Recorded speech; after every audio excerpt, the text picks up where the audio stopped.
Olá, boa tarde a todos. Respeitando o horário, nós vamos iniciar agora a sessão da parte da tarde, que vai ter foco fundamentalmente aqui no BGP, em Go BGP, que é um projeto que a gente apoia. E, basicamente, a gente apoia porque a implementação de software aberto, que tem algumas funcionalidades interessantes. Então, o próprio Milton, ontem eu estava conversando com o Su e Milton num jantar, e a gente estava dizendo que é uma iniciativa que a gente tem que apoiar e conversar, e vai ser interessante. Então, o Su vai apresentar em inglês. Quem precisar de tradução, por favor, vá lá, pegue o headset. É importante que vocês entendam, ele vai mostrar como funciona. Para algumas funcionalidades dentro do AS de vocês pode ser interessante. Uso para Route Reflector, Look em inglês, entre outras coisas. Tudo bem? Como é que vai funcionar agora de tarde? Eu dividi com o Su. At first time, Su works with us and presentation Go BGP. Ou seja, na primeira parte ele vai apresentar o Go BGP, e na segunda parte eu vou falar de communities e a gente vai fazer um pouco de laboratório, e assim vai. Daqui a pouco, eu vou conversar com o Pedro, a gente vai liberar a banda das conexões via Wi-Fi, parcialmente. Então, tipo assim, eu vou avisar, primeiro lado A, lado B e lado C, a gente vai baixar a máquina que não tiver. A gente subiu um servidor aqui dentro e foi. Só que tem restrições, porque senão são múltiplos computadores em várias salas, e aí o negócio vai para o saco. Tá? Então, a gente vai tentar fazer isso. Por favor, quem está em casa, que está acompanhando remoto, ou no seu trabalho também, favor baixar do link que está no site. O link que está aqui é exclusivo para quem está aqui. Tudo bem? Enfim. So, Su, you can start now, okay? So, hi again, I'm Su from Vietnam, and I'm going to talk about using GoBGP as an ISP connecting router, which means using GoBGP as a software router. And given half of the time of this tutorial, I'm going to show you how GoBGP can be used as a software router in conjunction with Swagger. And I also prepared the tutorial to walk through the setup of the ISP connecting router using GoBGP. And the slide is you can download from the Fórum website, and I also uploaded to the slideshare, so you can also look at it. You have there too. And the GoBGP is the new BGP implementation again, and it's an open source software developed by the NTT's laboratory, SIC, and the code is available on GitHub. And as you can imagine from the name, the daemon, this BGP daemon is written in Go language, and it provides the high performance because it exploits the multiple natively in a language level.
can be configured by the configuration file, and that is using based on open config and the format that supports TOML or YAML or JSON or HCL.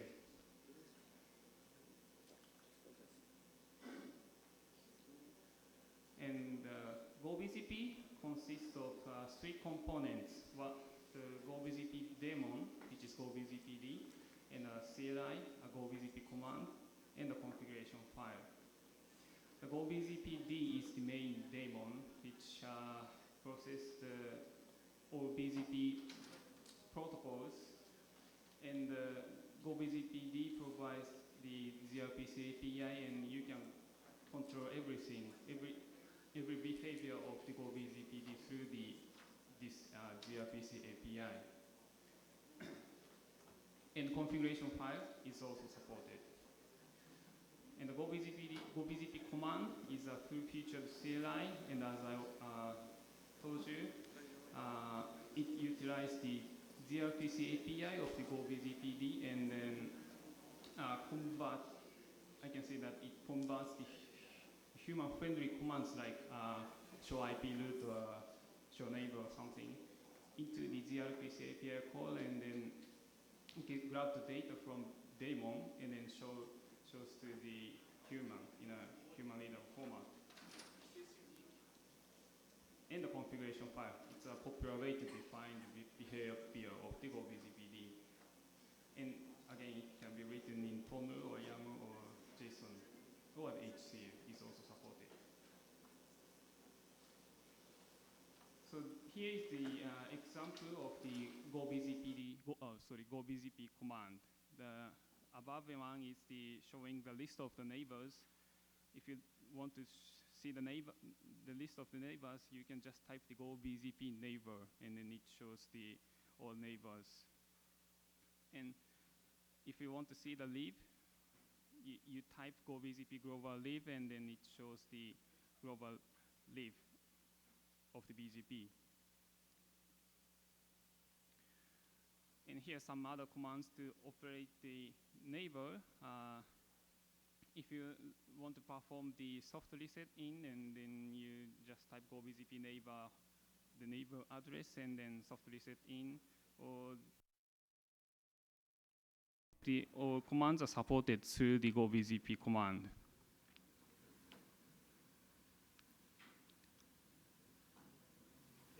Yep. Yep. Because we need to change your microphone. Okay. Yep. Technical problem.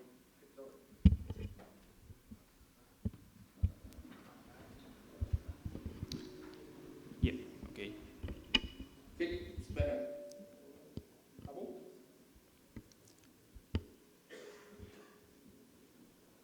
No.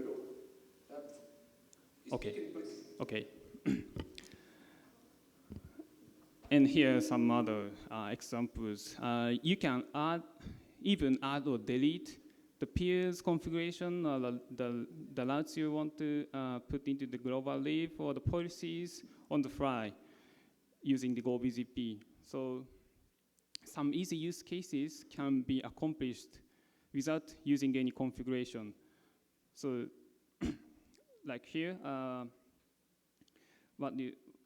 we start with the launching GoBCPD and configure the global AS and the router ID, which is mandatory to run the BGP daemon. And then you can add the neighbor, which has AS number of 2. And then you can inject the IPv4 route into the global lib, and with a community attribute set to this value and the made to 10. And this route will be eventually advertised to this peer. So the easy use cases can be done without any configuration. And here I show the -j support. Every command you can execute through the GoBCP command supports the -j option. This is an example of showing the route for the 10.4.0.0/16 in a JSON format. So with this, it's very easy for the programs to, yep. Just one, but your headset have that one part. Okay. I see. Just turn off. I think it's better. Okay, turned off. Sorry. Now it's better? Yeah. Sorry. So with this -j of the JSON output support, it's quite easy for the programs or the computers to parse the output. So I put the one example here with a simple Python 2 to put the JSON output into a pretty formatted one, and it can, shows a better output here.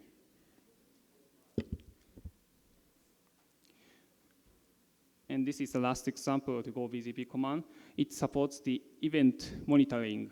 So this example shows the monitoring of the global lib. If there is the routing update of the withdrawal or the RPKI validation events happen, then it will shows up in tailing a log. So the data will be sent from the Go BZPD through the gRPC connection channel you open when the events occur. So it's like a push notification. So with using this function, it is easy to implement some event-driven application. And this global lib monitoring provided by the Go BZP command is one example of that.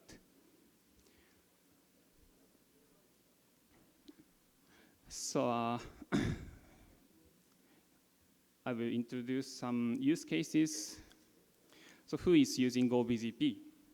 As an IXP route server, JPNAP is the one example using Go BZP in production. And as a monitoring component, there are several use cases. The fastnetmon is the DDoS analyzer service, and then they use Go BZPD as a component to monitor the BZP update or something.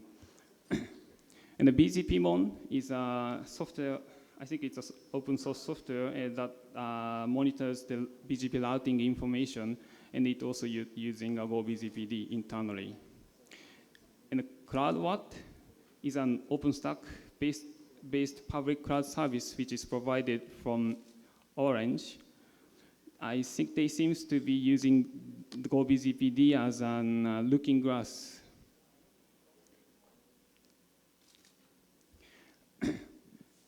And as an SDN solution component, these two softwares,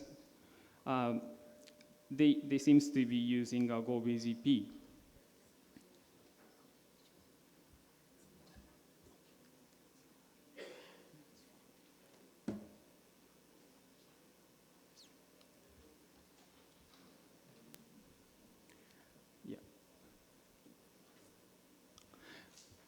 And there's some use cases in a test environment.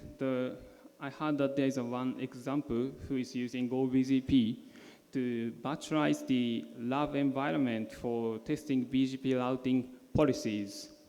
So in this lab environment, there are several routers, but the only one target test router is a real router, and every other thing is VM and which runs Go BZP. And it is used as a route inject originator, and gRPC API is used to generate arbitrary routes. And the slides are available at this location, but sorry, it's in Japanese. So why they use Go BZP?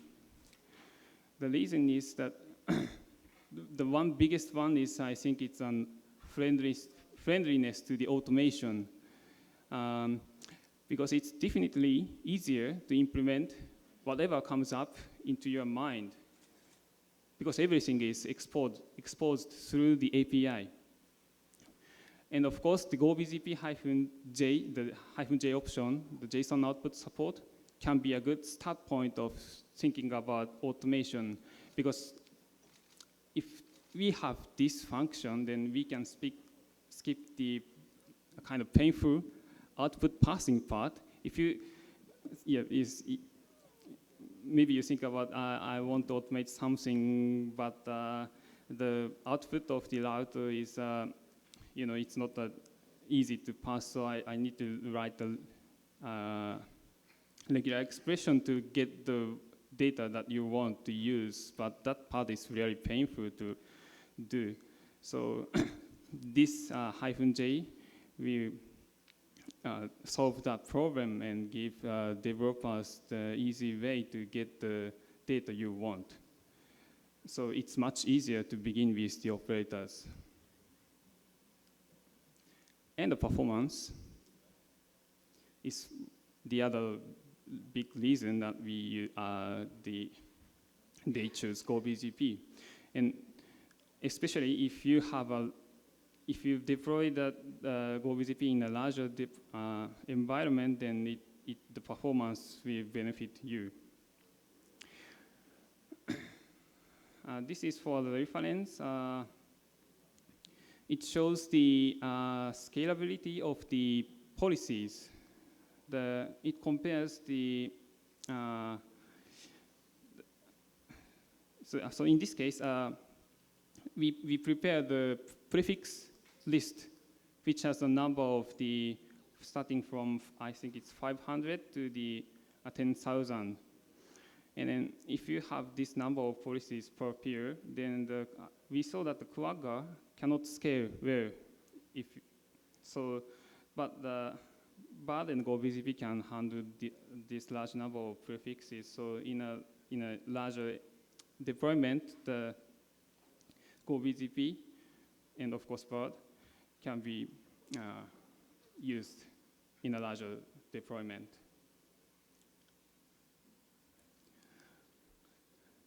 And why not use GoBZP? And I think you can come up with many, many reasons. The one example is that because it's not stable yet, isn't it? Or because no one is using it as for example, as a software router. I can't say 100%, yes, it's stable, but at least we use it in production as a large server at JPNAP, and so far we are not facing any big issues. And I can say that development team are amazingly fast in response and finding causes if there is a bug or something weird happens, and then they provide a patch very fast. So I really would like some of you to consider trying GoBZP as a software, for example, as a software router. I think there is no one still using GoBZP as a software router yet, but maybe one of you here can be the first one. And if you need any help, or if you find any bug, or if you have anything you want to discuss about anything, you can open an issue at the GitHub because it's an open source software. Or you can join the open Slack channel. It's open to every community, so you can join the Slack channel and directly contact the developers and discuss about anything. So here I would like to show that the bugs resolved when I'm making this demo presentation. I don't get in details, but they are very helpful in resolving issues. So, yeah.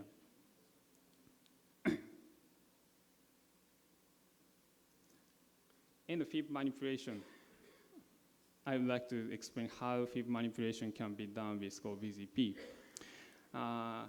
GoBZP is just a BZP daemon, and itself does not contain any function to modify the routing table. So it just do the best path calculation, and that's it. So if you like to use a GoBZP as a component of the software router, then do the packet forwarding. You need to implement that part. And currently, there are two options to achieve fib manipulation with GoBZP. One is use built-in Zebra integration,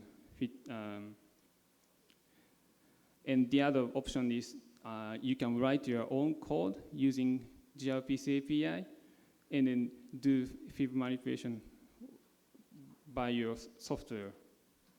But in this tutorial, I will introduce the Zebra integration and show you how we can use it.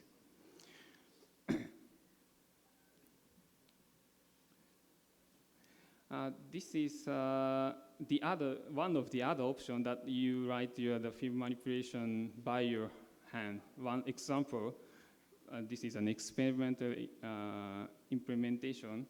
The name is GoPlane, and it's developed by the same developers of the GoBZP.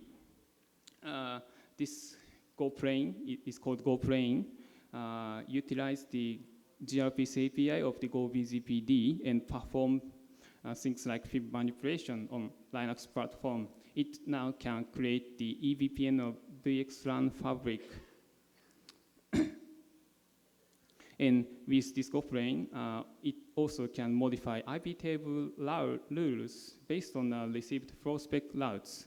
It's an experimental, but it's interesting. But this GoPlane cannot do any complex routing. For example, in a real world, it needs the recursive next hop resolving function to be implemented. So, but this does not support it in this software, so it's not suitable for the use case in this tutorial.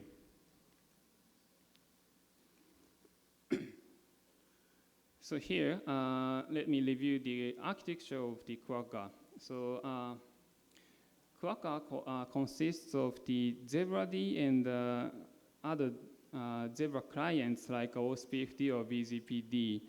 All protocols built top on the Zebra client, which talks to this zsub.api, which is provided by Zebra, and talks to each other to exchange the protocol information. And as you can see, the BZPD is implemented as a part of one component of the Zebra client. And the fib manipulation part is handled by this Zebra. So with Zebra integration of GoBZP, it's basically replaced the BZPD part with GoBZPD. Yeah, it's simple.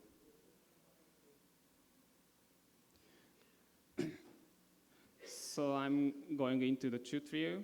The target is the IXP connecting router, and I'm going to show you and walk through the very basic part, like an installation of GoBZP and administration of GoBZPD using systemd, and how you write the configuration file, how you add the eBGP peers, IBGP peers through the configuration file, and then how you apply the policy.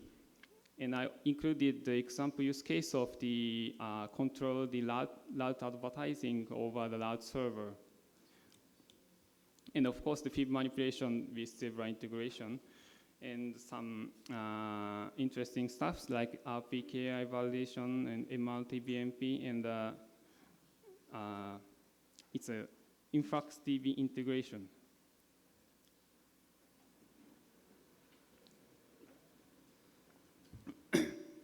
So the topology I'm going to use at this tutorial is shown here. I assume that you are the operator of this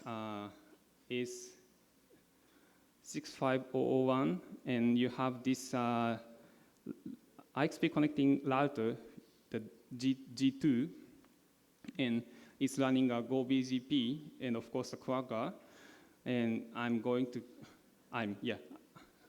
show you how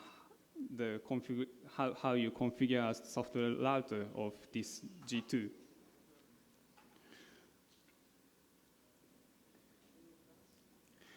And I prepared the repository in a GitHub that you can instantly build this demo topology using background. So if you want to try this tutorial, then you can just clone the repository from here. And of course, you need the background or the VirtualBox to be set up. But all you need to do is to type background up and then type a few more commands. The instruction is in this repository, and then you can get this environment instantly. So please try this.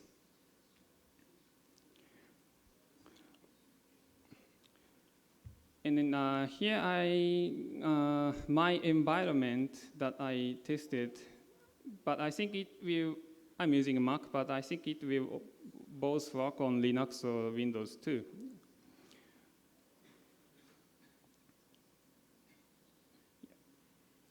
And this tutorial uses the VM, but in the real world, if you want to use GoBGP as a software router, I think you should have more than 16 gigabytes of the RAM, and the recommended value is more than 32 gigabytes if you want to handle the IPv6 full route. I think it's an ordinary case if you want to use GoBGPD as an IXP connecting router to receive or to handle the IPv4 full routes. And this is, I think some of you think that it requires a huge amount of memory, but this is by design of the software or the language. They try to keep it simple to make it easy to maintenance.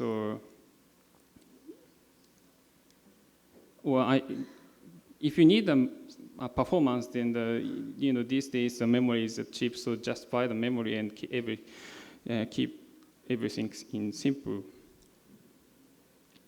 And the CPUs, at least you should prepare 2 or more cores, but basically if you prepare more, then you get better performance. And the using VM is fine if the forwarding is not the issue. So from here, I'm going to show a step-by-step tutorial.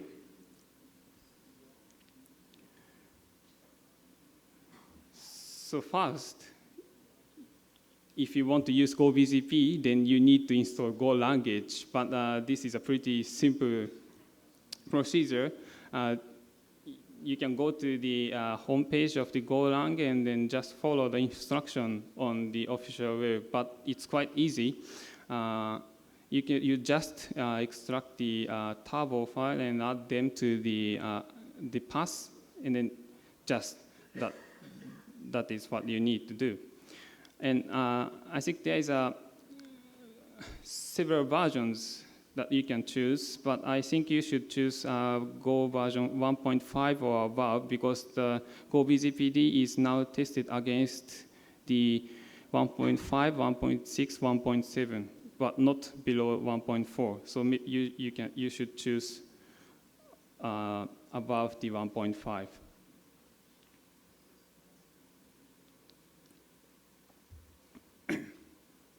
So once you install the Go language, then next thing you do is to build the GoBGP. And you can do this by just 2 commands. First is, this is the ordinary way to build the Go, the project written in Go. You just do the go get, blah, blah, and then you get the binaries. So here, for convenience, I copy them into the user local S-bin. But if you have any preferences, you can put them into anywhere you want to. And it's optional, but it's definitely you should do. You can install the shell completion file for GoBZP command. But yeah, but this is just copying a definition file to the proper location. And here are some notes. The build binaries that you do at the go get command, every library is statically linked into the binary, so you can move this binary to the other machine. So if you want to build the binary in the machine that you are not going to deploy, then you can just do that. And here, the other notes that you should preserve the Go path that the every sources that the GoBZP or GoBZPD requires will be put in this place. Because in the future, if you type the go get again on the other machine, then that will produce some different binary, because the Go always get the latest version from the source repository and then build everything. So if you want to make it reproducible, then you should keep the Go path. And I think Go itself does not provide any good solutions still. So what we at JPNAP doing is to build binaries in a Docker container and keep that image for the future.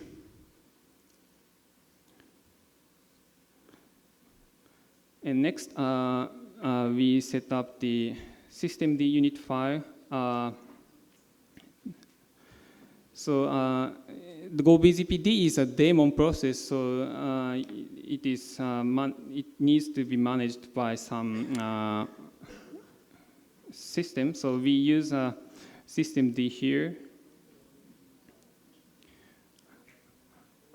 With systemd, what you need to do is to prepare the unit file.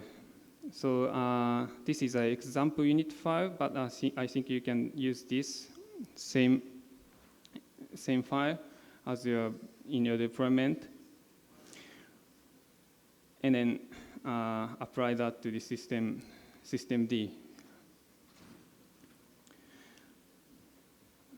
Here, because we are later going to use Quagga Zebra integration, so set the process user of the GoBZPD as same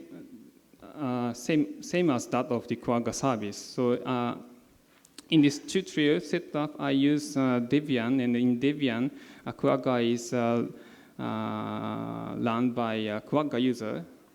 So I set the user of the GoBZPD to the Quagga. And I also use the setcap command to let unprivileged user, in this case the Quagga, to make it listen on port under a privileged port, which is under 1024.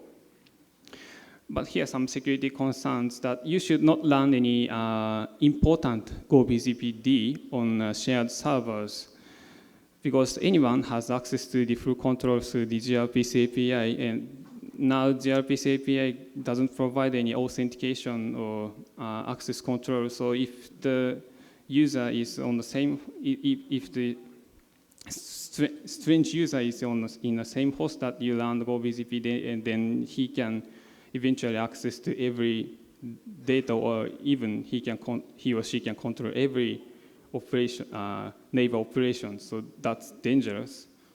So you should prepare one dedicated VM for GoBZPD. And of course, we use setcap. So every user can listen on a privileged port using GoBZPD, and that might be compromise your server security. And here are some options for GoBZPD. the important thing is that the number of CPUs you want to use for Go BZPD. So if you assign, for example, 8 cores to your VM, but you want to preserve 2 cores for other system tools or something, other than Go BZPD process, and then you can choose, you can pass the number of CPUs you want to use to maybe for 6 or 8, 7.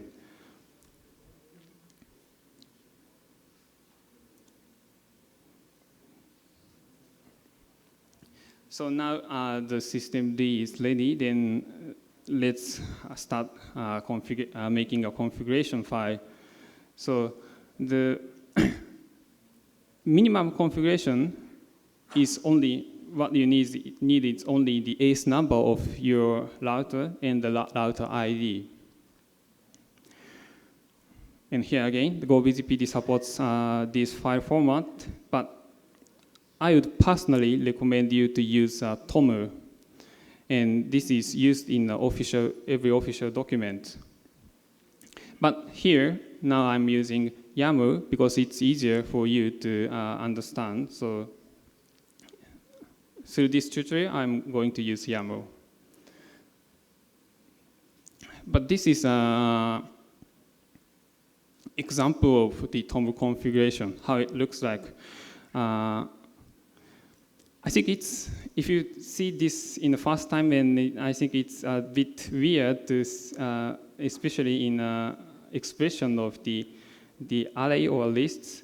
But if you get used to this, and it's much better to write the configuration in TOML format.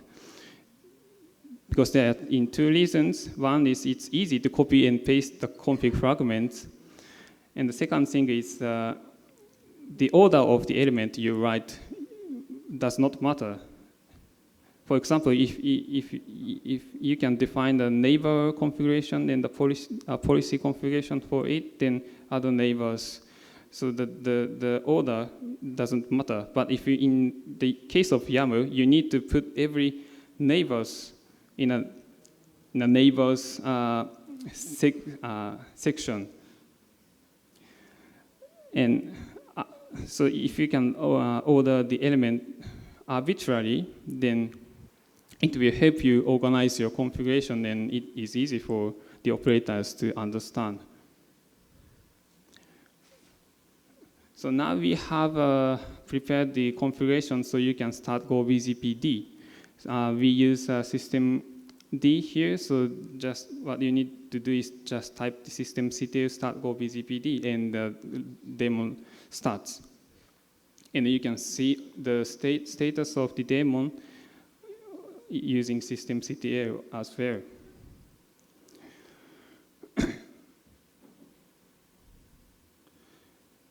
And here are some options for logging. Default is that every log will be output in JSON format again. So that means it's easy for computers to parse, but a bit hard for humans. And you can switch to the plain text mode by passing these options, but I think you will get used to see the JSON, the logs in the JSON format as soon as you start using Go BZPD. We in JPNAP, we don't use this text mode format, but we just see the JSON file, the logs formatted in JSON, and we don't have any problem so far. I think we get used to this. And all logs will be shown in STD out, but this can be disabled by this option. And syslog is also supported. And exactly the same log will be produced. So in case of systemd, systemd will capture every standard output, and then it will be transferred to the journal D and then syslog-D. So you need to be careful about setting these configurations that you need to avoid the duplicate of the logs. So here, example commands to see the log. It's a basic, typical Linux operation. You can type journal ctl something and then see the logs from GoBZPD, or of course you can see the log in a file.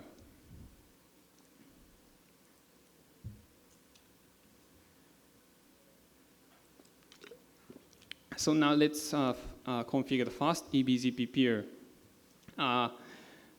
First, we are going to establish the eBZP peer between G2 and R3, and both are both on the IXP. And let's see, we receive routes from R3. And after that, we apply policy to routes received from R3. R3 is a peer over IXP in this tutorial, so I'm going to tag to identify the routes that those are received from the IXP peers. And I'm going to use community. And this value is just an example, but I'm going to use this value to tag these routes. So first, add the neighbor configuration, but what you need is this only 4 lines. And then you need to apply the configuration changes, but how you do that is using systemctl reload GoBZPD. Here, the neighbor or the policy configuration can be dynamically applied. I mean, you don't need to stop the daemon by sending a SIGHAP signal to the process. So previously, we defined reload to send a SIGHAP in systemd unit file, so that this command is do these things. And if there is a syntax error in a configuration file, GoBZPD just abort reloading and remain on the current state. So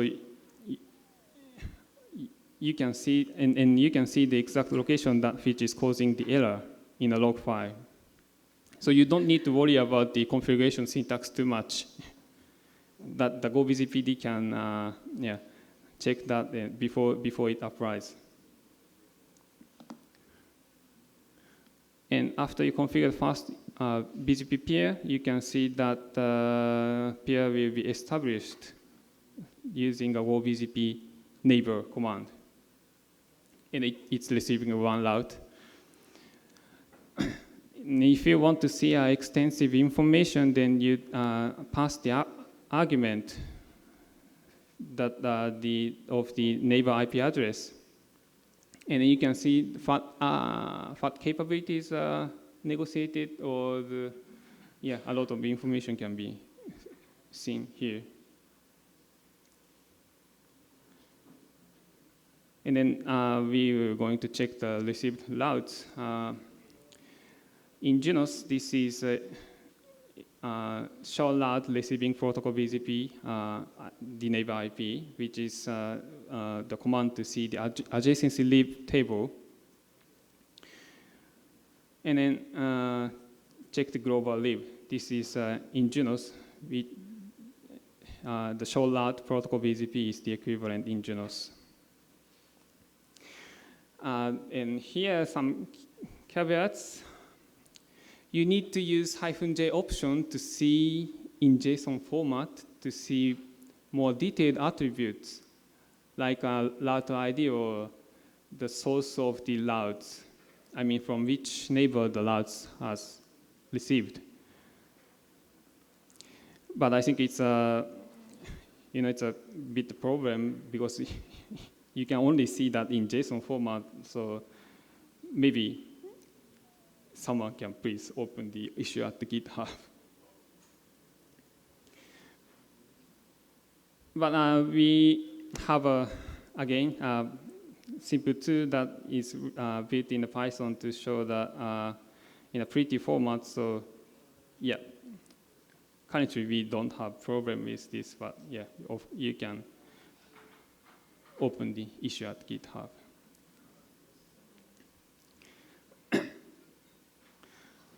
And then next, we are going to apply the policy to the received routes. As I told you that I'm going to add the community to that. Later, I want to differentiate that this route was learned from the IXP peers. So here's what you need to configure. First, this is a definition of the policy. The name is the tag IXP neighbors. This is an arbitrary name you can choose, but I named this as tag this one. And then you can write the statements here. The condition, it says that the match neighbor set, and then the neighbor set is this one, and the match set option is any. So this condition says that any neighbor in this neighbor set list will be matched, and the action is here. BGP actions, set community, options add, and set community method, community list, this blah, blah. It's pretty much simple to understand. So if the route matches this condition, then the action will take place. And here it defines the list of the neighbor. And here you can see that the IP address of the R3. And once you define the policy, you need to apply that. So this is done at the global level. There is a configuration of which is directly under the global level. There is an apply policy, config, and import policy list. And here you can write the list of the import policies. And now we have defined one import policy, so I write that in here. And then we can now apply the policy again using just reloading the GoBZPD, and then you see that the result shown here that the community is added to the route, which was done from R3. So here I will explain the policy definition structure a bit detailed. Policy consists of the statements, and then each statement has a conditions and actions. So condition specifies that the state of the prefixes or the NLRIs to match, for example, the prefix or the neighbor or the sparse community. And action specifies what to do with that NLRIs that matches the condition. The accept or reject route or modify path attribute of community, med, local preferences, sparse, next hop. And some conditions refers to defined sets. In the previous example, we used the neighbor set, and the neighbor set is needed to be defined in a defined sets. And the other defined set is a prefix set or a community set. So here's the picture of the component of policy.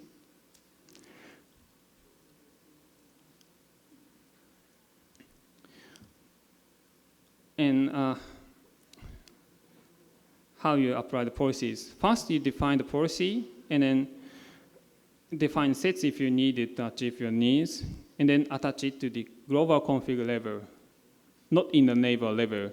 But be careful, there is a configuration node under the neighbor level, which is only used for the large server setup.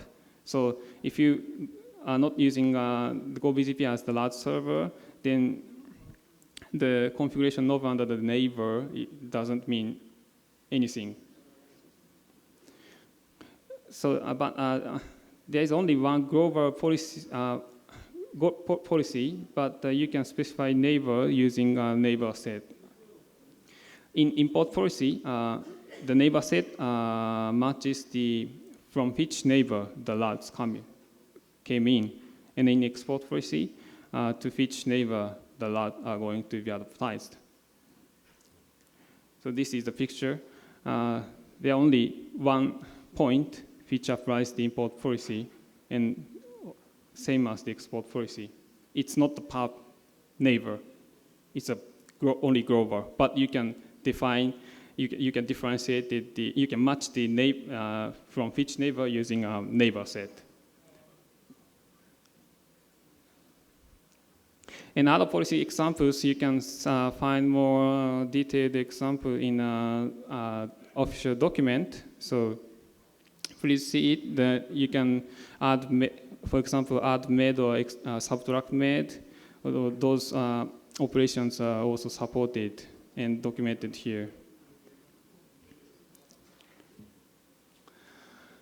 And now, this is our main theme. We are going to install routes into the Linux FIB using a Zebra integration. So GoBZPD can act as a replacement of the BZPD in Quagga. So we will set up the Zebra integration, and first we see that BZP received routes from R3 installed into the routing table. So to do the to achieve this, what you need is to write the configuration, but there's only 5 lines you need to configure. So here you specify the path to the ZServe API. This is created by Zebra daemon, and then you need to be careful that the GoBZPD process needs read and write access to it. So if you have any trouble, check the permission of the file or the owner of the process that is possible to read or write to this socket. And here there is a definition of redistribute route type list.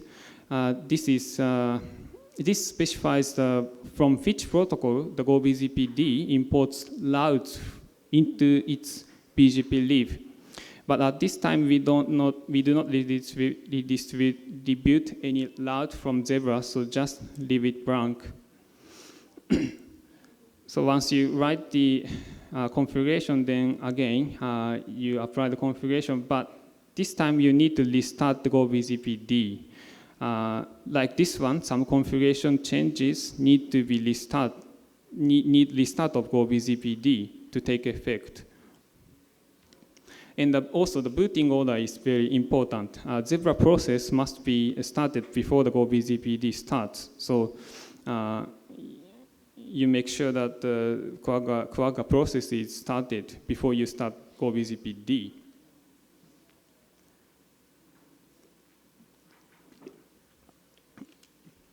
And now you can see that in Zebra CLI, the BZPD routes from GoBZPD are installed into the lib here. So it's quite simple and easy. So now let's originate routes from Zebra. Here we are going to inject the routes from Zebra into the GoBZPD and then advertise that to the R3. Here we will use a static null route. It's a common way to originate your own prefixes.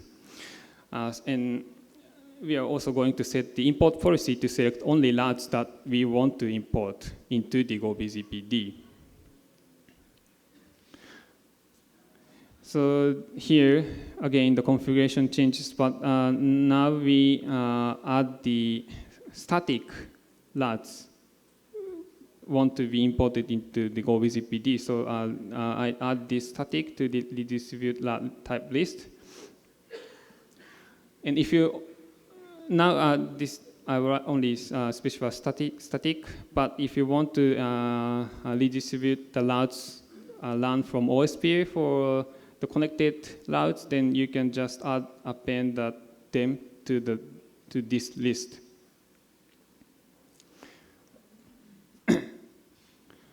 And here again, apply the configuration, but this change requires the restart of GoBZPD. And after this, if you type the to see the global live of GoBZPD, you see that all static routes are imported.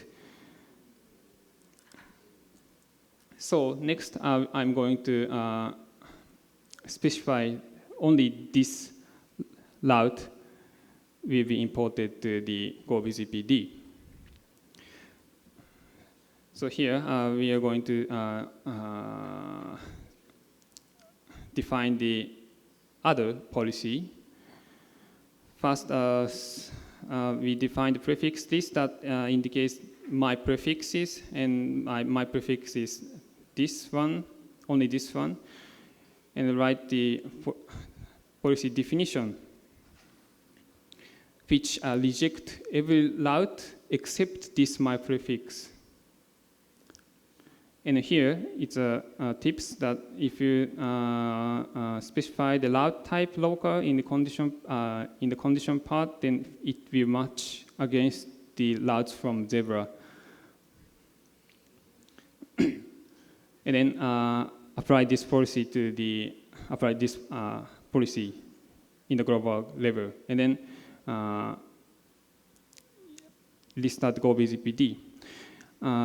This seems to be just a policy change, so I think you can do this without any without restarting GoBZPD, but you still need to do that to get the routes injected from Zebra installed into BGP Live. Because currently a kind of soft reset in to the Zebra is not supported. So if you really don't like to restart GoBZPD, then what you can do is to delete and re-add those static routes in Zebra console. Or maybe you can open an issue to support the soft reset in from Zebra. So with the policy applied, now the in a global leaf, we only see one prefix imported from Zebra. And then from RC,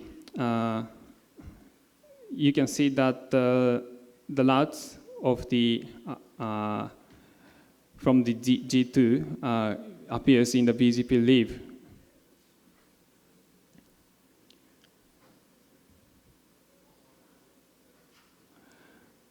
And next, let us establish the IBGP pair between G2 and R1 using local loopback address. And here again, we apply the export policy to do next hop self. And then do all routes received from RC, which is pure on IXP. So first you add the neighbor to the IBGPD, and here we are going to use the loopback address to establish the BGP peer, which is common in IBGP. So we add the from which source you want to establish peer, and then again apply the configuration and see that the peer is established using GoBZP neighbor command. And then now we can check that leaf that the routes from R4 is coming through the IBGP peer and run you can see that it's installed in the global leaf, and of course that route is in FIB 2.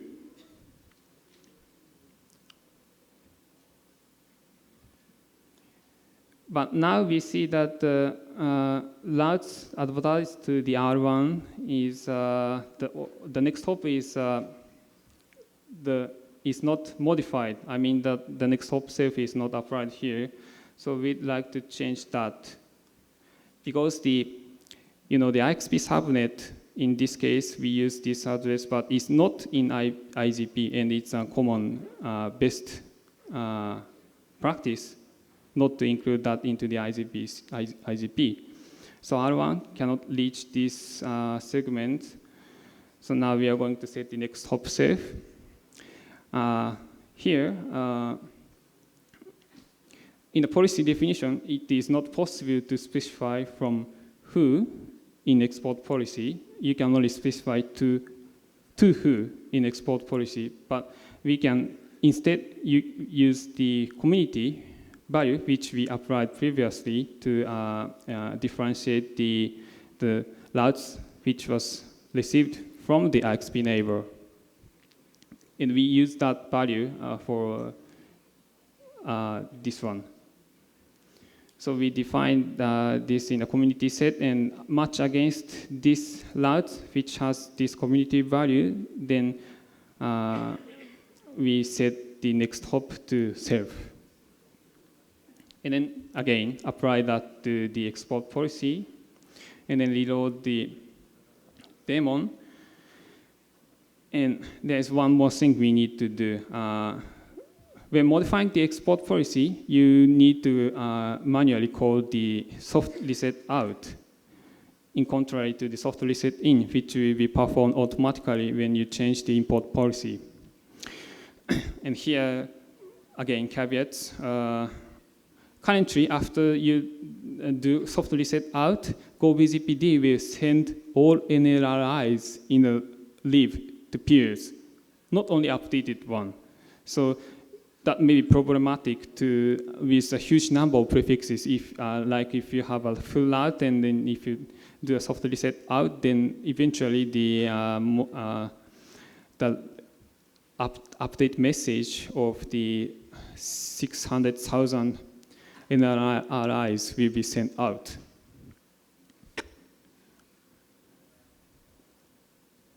Anyway, after you apply the policy, we see that the next hop is modified as intended to point the loopback address of the G2. And then now, from R1, it can reach to this route. And here, now you can reach from R4 loopback address to the R3 loopback address, that because all leaves or fibs in between these two routers are properly set up. So you can see that the ping from R4 to R3 can reach and vice versa.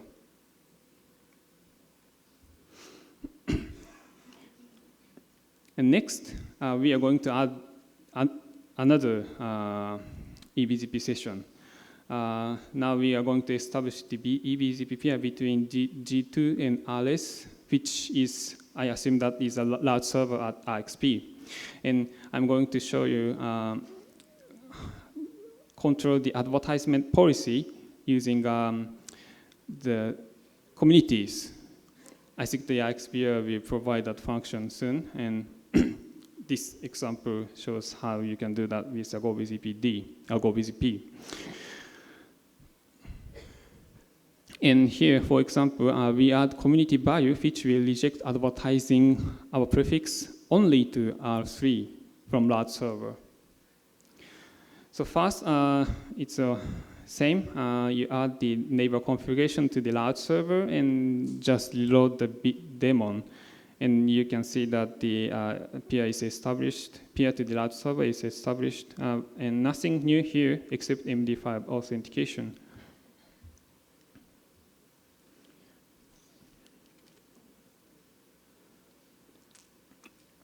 And here, if you look into the global lib, you see that you are receiving the same route from for S65003 from large server. It's actually coming from large server because you see that this pass attribute does not include the 64686, which is the ASN of RS, large server here. And now we don't apply any policy from the routes received from large server, so this route does not have a community value of that we tag the IXP neighbor, but we will do that later. So these are the routes that you can see from R3. And again, the S-pass does not contain the S number of the large server, so this route is coming from the large server. And then, of course, the next hop address is not altered, which is the function of the route server. And first, I'm going to set the community to tag routes, which means are coming from IXP peers as well as RC. So, and we already defined that policy. So what we need to do here is that we add the address of the route server into the already defined neighbor set, which the name is IXP neighbors.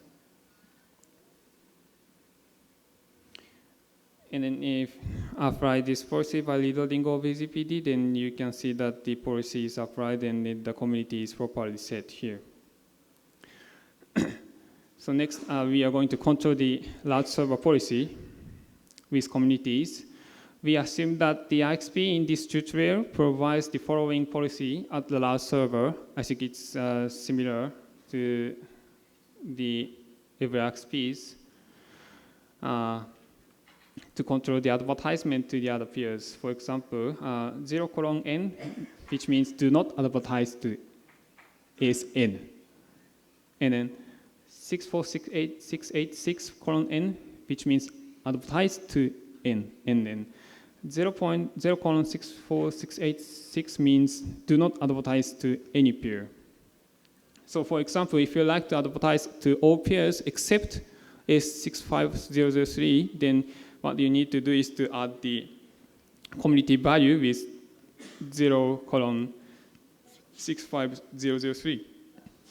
And if you like to advertise only to S65003 and then N65, for example, 65513, then you need to add three community values. One is the 0:64686, which means do not advertise to any peers, and then later you add the 64686:6503, which means advertise to this S number, and do that as well for 65123. So here, the policy definitions to achieve this. And you're gonna apply this policy in an export policy. And then reload the GoBZP daemon. And here, remember that you need to call soft reset out manually if you modify the export policy.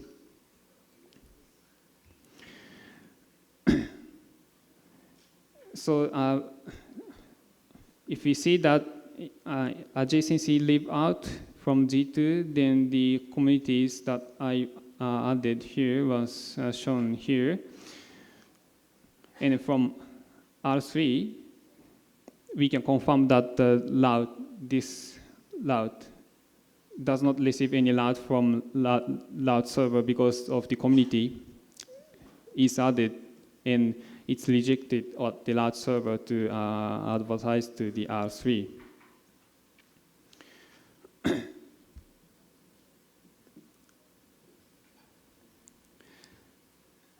Okay, so next is an RPKA. So now I'm going to configure the route validation with RPKA, and then I'm going to apply policy based on the validation result, which I'm going to tag with communities, and we will use the following value for the valid routes. We use this, and invalid this, not found this. And if you want to use the RPK validation, these 4 lines is what you need, just 4 lines. And after you add this, then you need to restart GoBZPD. And here, this address is the publicly available ROA cache server, which is operated by the Internet Multi-Feed. That is my company. So you can try this out.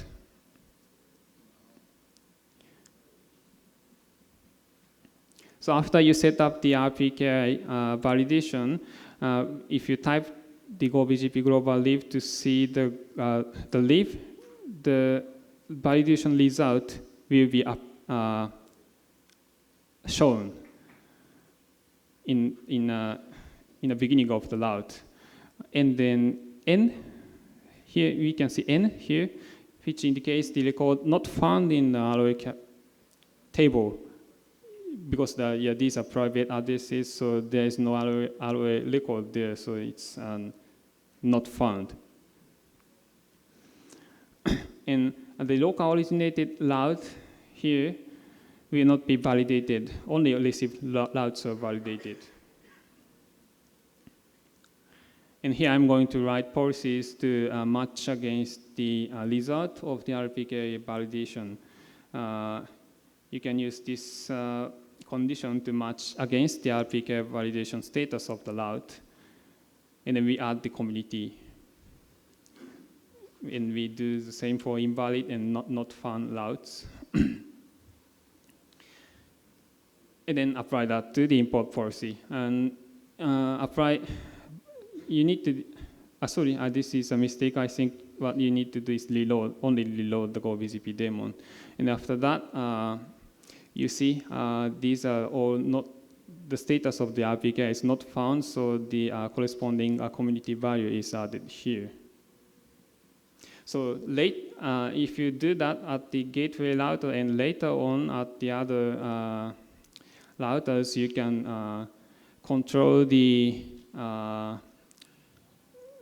policies based on this community value. For example, if you do not like to receive any routes which is invalid, then you can just drop these routes using this and match that routes against this community value.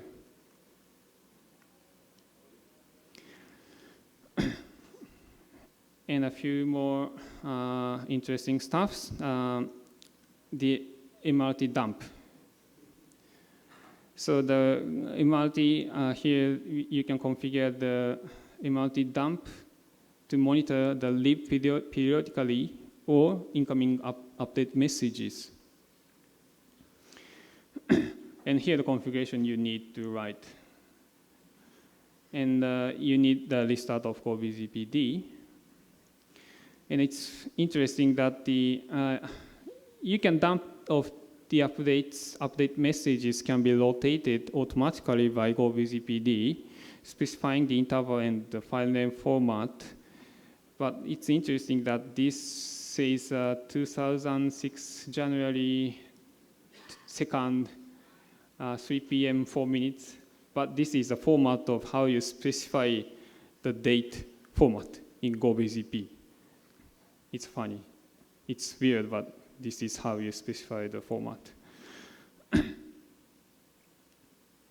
And now a table dump currently does not support rotating.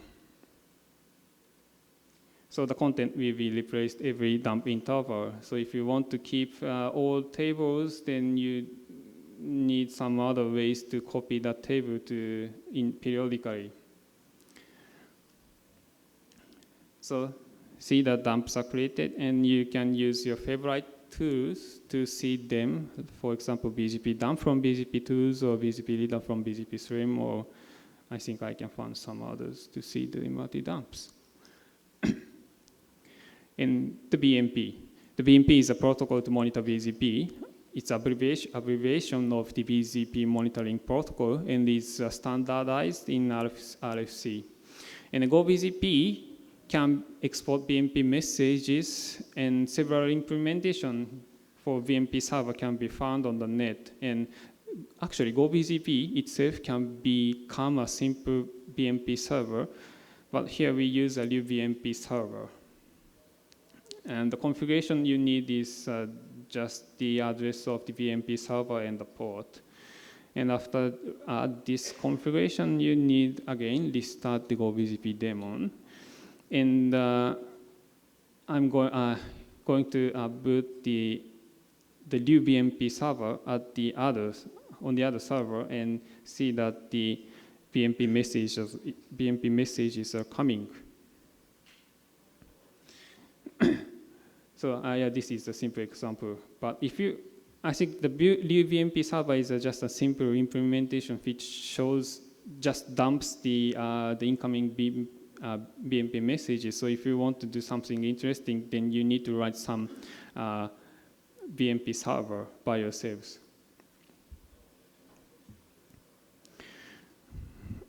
And this is the last option. You can store BGP event logs into the InfluxDB. InfluxDB is the one of the time series database like an RRD.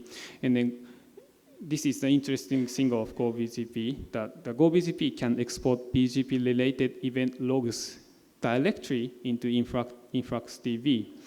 So you don't need to prepare some kind of converter like which receives the syslog or those things and then put those into the InfluxDB. You don't need to do that. GoBGP natively support that. And this function is not documented yet. So first, I use just Docker to just prepare the InfluxDB on the server, and then create the database for the GoBGPD. And in G2, we configured the dump to the InfluxDB. And again, what you need is only the URL to the server, and then the database name. And you restart the GoBGP demo. But this is an interesting feature, but I found there is a bug. If you enable this function, then the import policy against Zebra, which controls the routes you import from Zebra, will not work properly. I don't know why this related to Zebra configuration, but somehow it's not working, and they are investigating now. So this shows the events stored in the InfluxDB. And I think you can do some interesting stuff against this data. So wrap up, you can find further information in official docs. Everything is documented in official repository. So for more information, you can find here. And then there is an repository that you can try this with the background. So please try and see that you can easily use fib manipulation using a Quagga and GoBGP. And if you find any problem or questions, then please contact us. We can help you.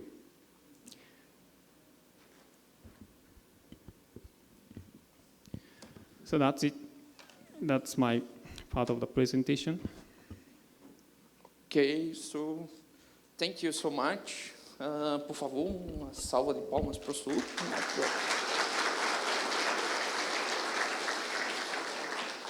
At this time, I create a problem with translators. Domo arigato. So. Alguma pergunta ou questionamento para o Su? Não? Ninguém? Todo mundo entendeu como funciona o negócio do Go? Então, I have a question too. Okay, sure. Okay. I know that this GoBGP, I'm sorry, in front of over there. Okay, have integration with RPKI and Yes. IRR, but in JPNAP it works now. We don't use RPK yet. Okay, sure. And in JPNAP, how long the works GoBGP now? You mean that after we put it in production? Yeah. It's been four months, I think. Yeah, 4 months. Yeah, I know that in JPNAP we don't need put halts on on forwarding table. Yeah. Just on RIB, and it's okay for us. Yes. We know it. Yes. But I think this integration with Zebra is worst, maybe in the future. And if the community send the feedback, the software can be so great, and one kind of a new software router have a big potential, because Go have one kind of Go routines and channels. It's a new architecture for software routers, I think. Ok, sure. Nenhuma pergunta? Ok, então vamos dar mais uma salva de palmas para o Chu. Okay. Sorry, I still have the stickers, so if you don't have yet, then please come to here and just take it. Okay. Just take it. I can't take this back to Japan. I need to distribute every pieces here. É o seguinte, ele falou que tem adesivos para todo mundo aqui na mesa, que ele trouxe do Japão, que é o bonequinho do Go BGP. É quase um Pokémon. Bem, gente, novamente eu gostaria de agradecer os nossos patrocinadores, né? O Google, NTT Communications, Abranet, Netflix, CG, Telecom, Fonet Precision, Brocade e Huawei. Tá?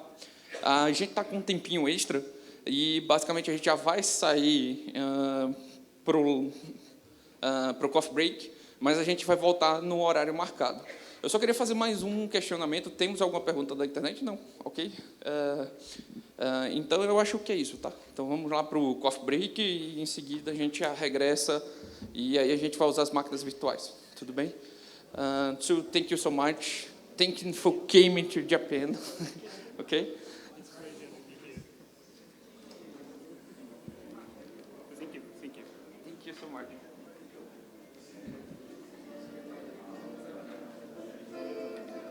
Só pegar? Take it.